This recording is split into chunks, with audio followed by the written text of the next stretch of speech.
Hi there.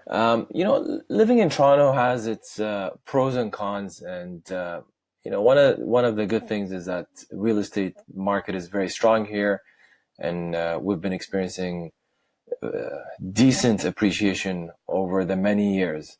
On the downside, it is pretty expensive to get into the market, and the reason for this video is I've been seeing a lot of people waste their home equity, and I thought I'd put this together to show you what I mean, because this is something I feel strongly about it, and I think a lot of people are missing opportunities because they have a lot of equity into their home because the Toronto market, again, has experienced strong appreciation over the last few years, and I'm seeing a lot of wasted home equity that could be utilized to create long-term wealth. So here's what I want to show you. I'm picking an example.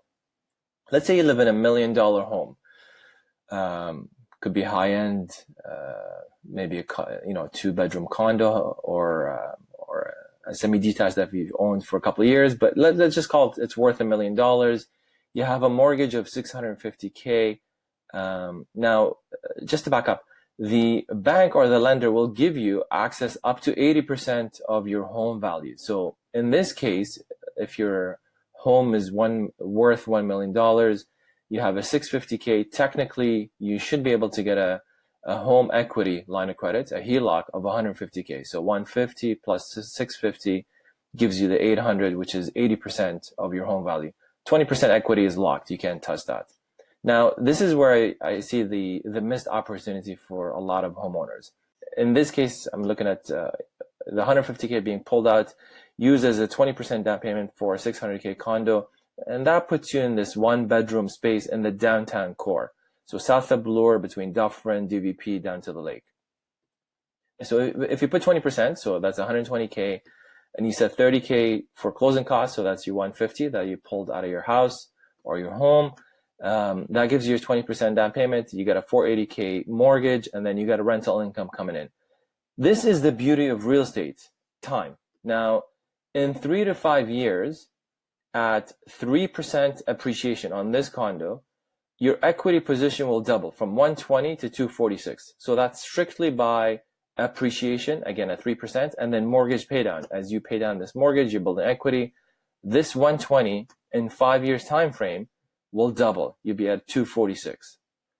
I don't know about you, but I'm not sure what type of other investments can give you this type of return where you're fully leveraged, you're pulling this 150 from your house, you're putting the down payment, and then this number doubles in 5 years. So again, this is how you create long-term wealth. Now, on your primary residence, so your home, 3 to 5 years, call it 5 years. If I use 4% appreciation, you're looking at 1.2 million in 5-year time frame. Forget the 3 years. Now, your mortgage of 650, that will come down. You're probably looking around 580-ish, somewhere there. Your HELOC, assume you've paid nothing. So all you've been doing, again, for tax purposes, and my disclaimer is down here, consult with a professional accountant regarding tax strategy. Let's say you pay nothing out of this 150 because all you've been doing is paying the interest only. And the reason is the interest on any investment loan is a tax deduction. So because you're borrowing those funds to invest in real estate or invest in businesses or stocks, whatever the case may be, because it's used for investment purposes, the interest portion on this 150 is a tax deduction. So in this case, let's assume you've done nothing with it for the 5 years. So you still got a 150K HELOC after 5-year time frame. Now you have additional equity which you built by paying down this mortgage, and your home is appreciated for 1 to 1.2.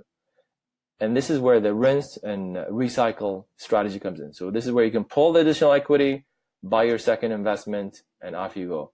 And reality is in Toronto, if you own 2 investment properties fully paid off in 25 years, you're going to be in a very strong financial position. So whether you invest in RSPs, stock market, mutual funds, all that other avenues, that's great. But diversification is key, and having 1, maybe 2 condos or 1 duplex or 1 triplex or something in the city paid off in over 25 years will put you in a very strong financial position where you don't have to rely on government assistance, old age security, CPP, all this kind of stuff, which in reality is designed per the government to only cover anywhere from 20 to 25% of your retirement lifestyle. It's not designed to fully fund your retirement once you get into the golden years. So keep this in mind. Having this home equity, and again, the earlier you start, the better you're off, because as you can see, in 5 years, you're doubling your equity position here.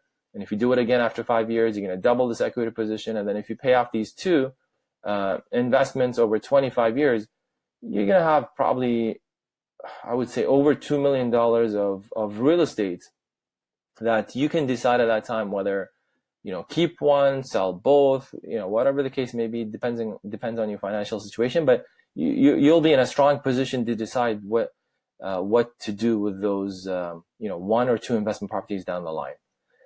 Anyways, I thought I'd share this video because I'm seeing a lot of people especially in the city of Toronto, with a lot of equity that's underutilized or not utilized. And I think there's a big opportunity here for the homeowners to access some of this equity and invest it in real estate to create this long-term wealth to put them in a strong financial position down the line.